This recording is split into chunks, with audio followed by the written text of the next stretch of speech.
Hi guys, how's everybody doing out there? Welcome back to non-comic lineup. Been having a lot of fun with this, so this is really fun. Using my creatives. You supply you supply it, and I use my creatives to bring it to life, and so to speak. This one for today's edition. This comes again was another request by the Princess of Geeks, my friend Serena Sampson, and this time she wanted me to do a non-comic lineup of the Lady Liberators. Lady Liberators, for all those people out there who don't know, do a little. I'm gonna start doing a little bit of a history lesson for some of the teams that maybe nobody's never heard of. Lady Liberators actually started back in 1970. Believe it was 1970. It was actually supposed to be just a joke. It was at this time. It was Roy Thompson and what was I think it was Joe Buscema. They created this team at the time. It was feminism was really getting riding really high, so they made like a kind of a special in the Avengers issue of where'd I put it? Avengers issue 84. Yeah, there we go. Wrote it down. And at the team was led by Valkyrie, who was actually in disguise as Amora, the Enchantress. She was in disguise, and basically, she had uh, Scarlet Witch, Medusa, Black Widow, Wasp, and they were all being controlled by her. She was controlling them, and they were kind of supposed to be taking down the male counterparts of the Avengers and any other male teams. So it's supposed to be like a big, hoorah for feminism and things like that. That was the first team. That was the original team.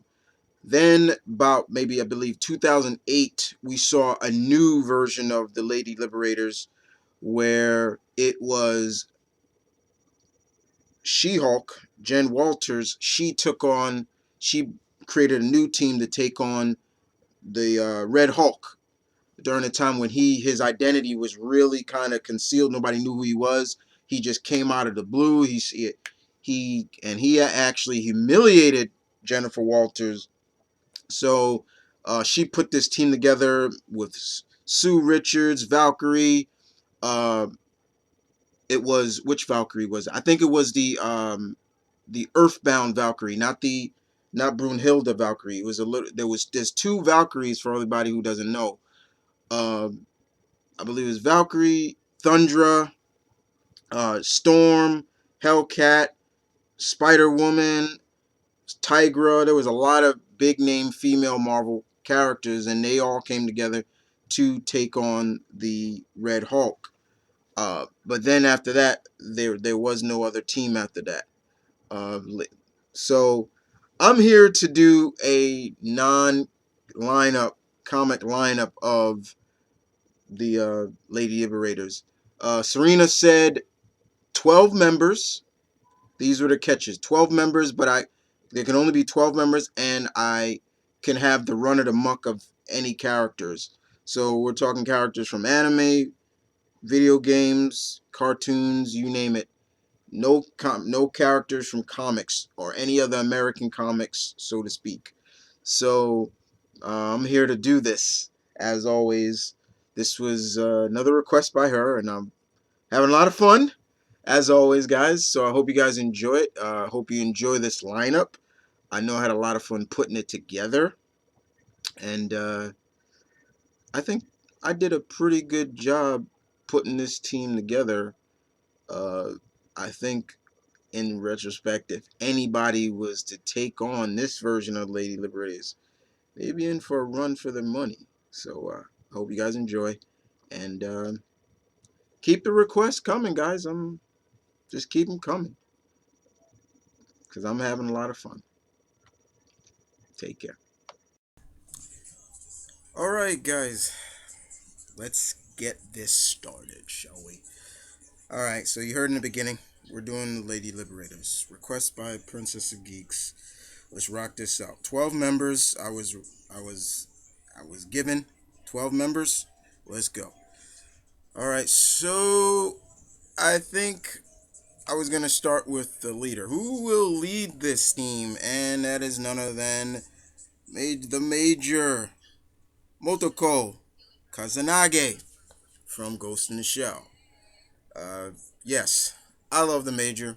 Um, if I was to make a top 10 favorite female anime characters, she would be in that list. She has the leadership skills. Uh, Pretty much, she's highly respected by her peers, and I love the Major. She's just a great character. Even though she's a cyborg, but she still has the leadership skills to follow her. You when she gives an order or tells you to do something, it's almost like you don't really question it. You will follow it. So yeah, she would be the leader of this team. Next up is none other than Kikyo from Inuyasha. Uh, Kikyo would definitely be. She would be like the archer of the team, but also, she has those blessed arrows that are just very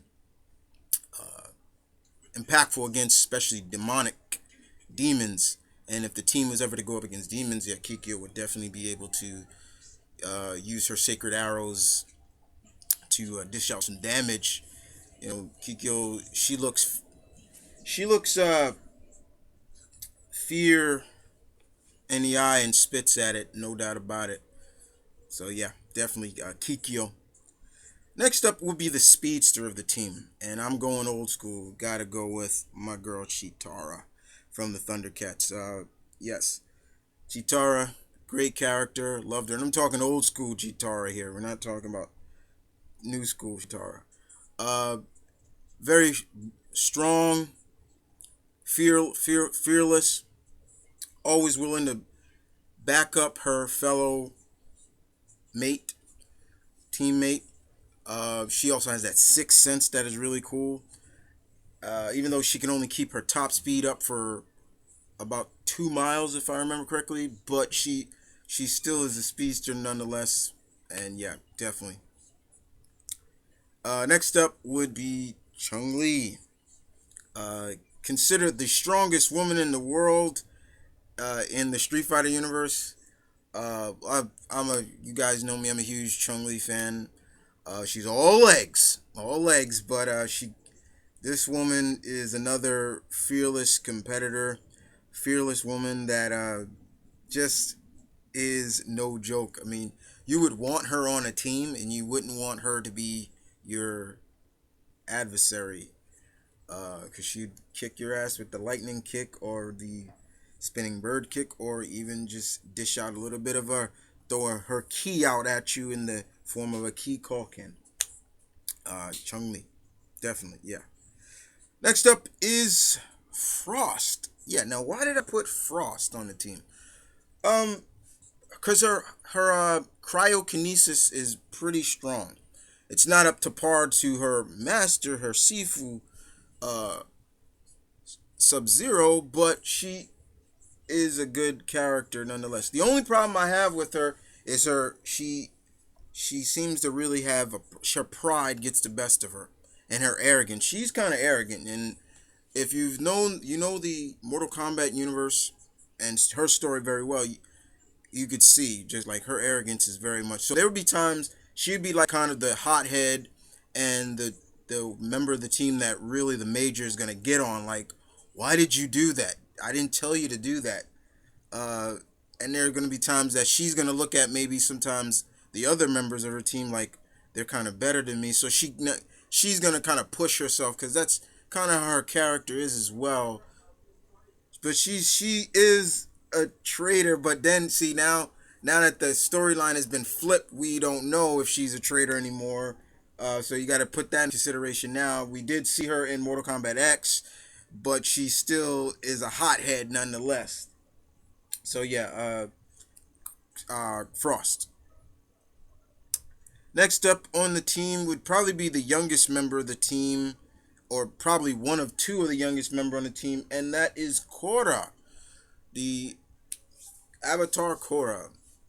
I like Korra. Now she can be kind of cocky herself at times, but she is a great character, and being around these great female characters would probably also give her a little bit more sense of, wow, there are other female characters like me that are very strong-willed, and here's a person that can control the four elements, so, and her, she would kind of also be like the powerhouse of the team in a sense, because of she can go into the avatar state and things like that. So definitely Korra would be up there. Next up, this will get a kick out of Serena because I know she loves this character. Liara Tassoni from Mass Effect. Not only would she be the brains, but she also has those powerful biotics abilities as all Asari have. But she's a pure blood. She's a pure blood, and pure blood seem to be a lot more powerful than uh, Asari that are mixed blood, that are have a mother or father that was an Asari, but their father or whoever were another race.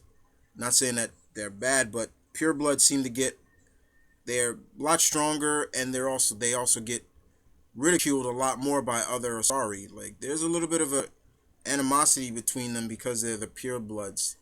But Liara is a great character, and don't let the shyness fool you, because she's a badass when she wants to be. You've seen over the course of the series, she went from this timid scientist researcher, and then she became a woman over time, and a badass woman nonetheless. So yeah, Liara Tassoni. Next up on my list is Naruko from Heavenly Sword, who wields the powerful swords named by this same name, Heavenly Sword. I like Naruko. She is. Can you consider her the female counterpart uh, of Kratos? Somewhat, yeah, but I also look at her as an amalgamation of Kratos and Red Sonja mixed together. She's a great character, very young for her age. I think she's still in her 20s, and the swords that she wields were not even meant to be. It's kind of prophesized it wasn't meant to be for a woman. It was supposed to be meant for a male. But the only product is that they're killing her. Those swords are killing her.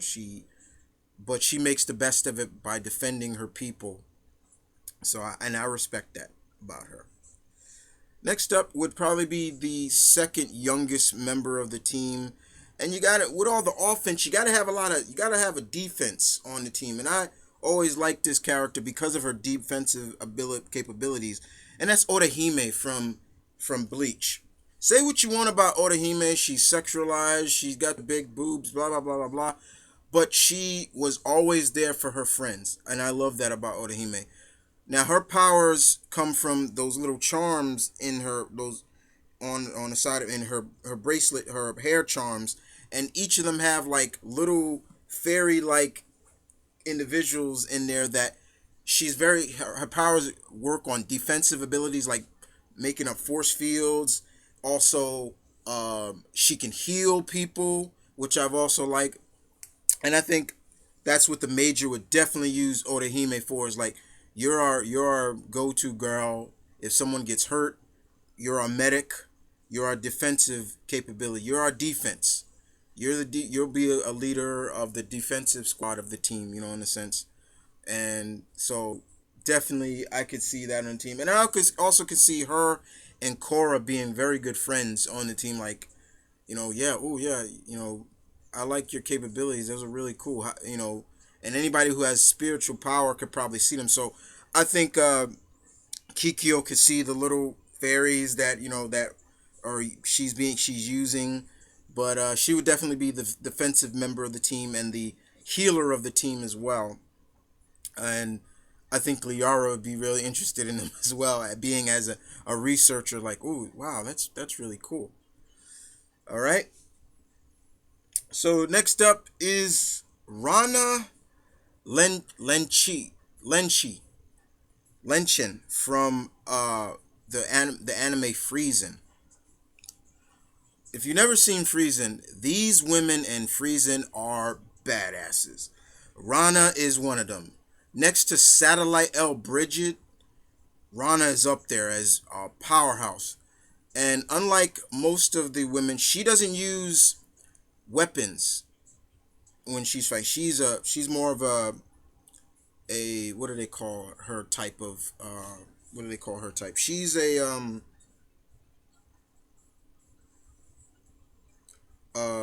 damn, I'm forgetting the name of it, but she's more of a brawler type.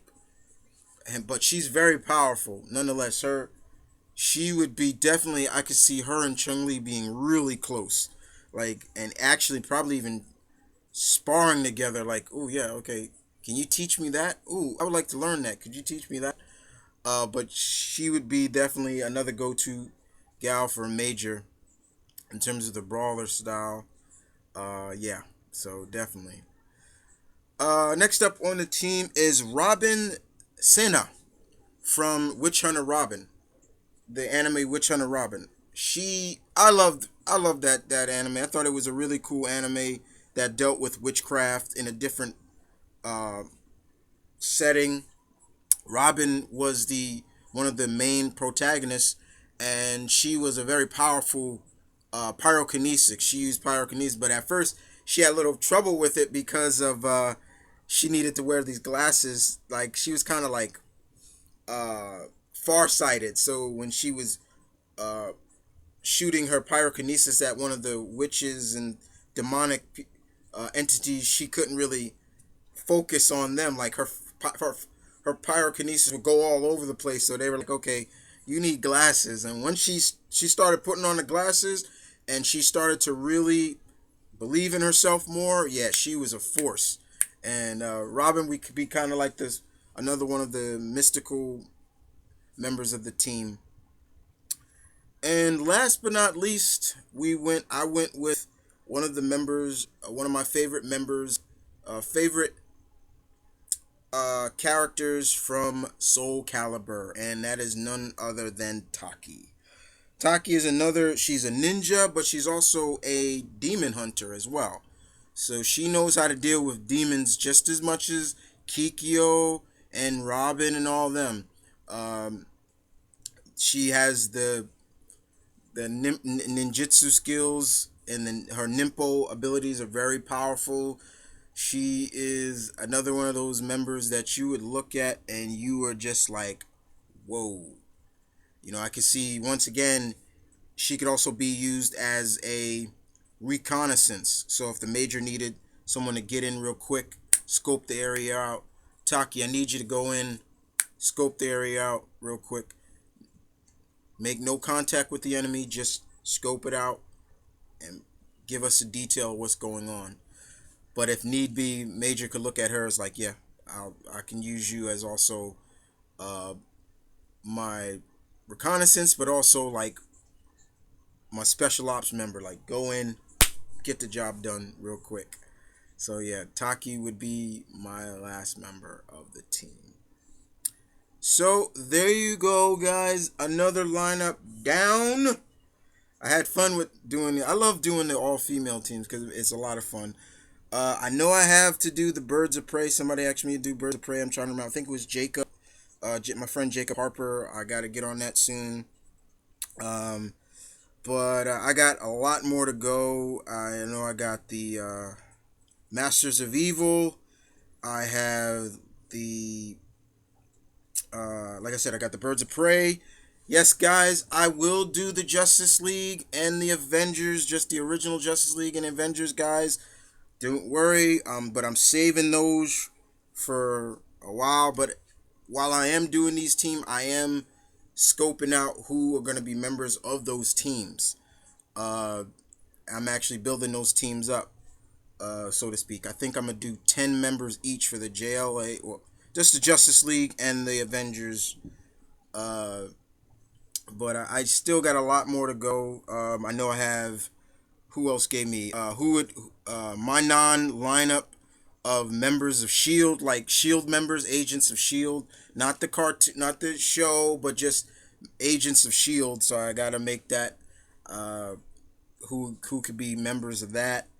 Who else I have? What else lineup I have? Uh, I am think I have a few more before I wrap this season up. Yeah, this is a season. I think I'm gonna start bringing Yeah, I've started. I'm gonna make this like an episodic event, like I usually do with a lot of my segments. So this would be episode, I think 7 or 8. I could be wrong. So I think I'm gonna do 13 episodes a season. But yeah, I have a lot more to go, guys. But hope you guys enjoy this. This is my non-lineup of the Lady Liberators. I'll be back with more. See you guys around. I know it's a little longer, but hey, it is what it is. But other than that, you guys take care, and I will see you guys next time.